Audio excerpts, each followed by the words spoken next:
ပဲမိုးချုပ်တိုင်းမင်းမအိပ်စခင်မြင်အောင်နေမလားတို့ရဲ့အတိတ်ရိတူဝေးကကြားတဲ့တချင်းလေးတွေ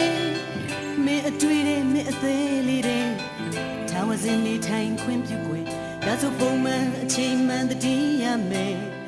တွေ့တာသူစိတ်ချမ်းသာအောင်ကိုရဲ့ဘယ်မနေနေပါရလုံးလုံးမြင်လေးတည်ရတော့ဒီနာမည်လေးပဲပြန်ခေါ်ပေါ်တိတ်ချဘူးခဲ့တဲ့ကောင်မလေးချမ်းမမီနော်ဘလောက်ကြည့်ပဲဝေးပဲစီရအောင်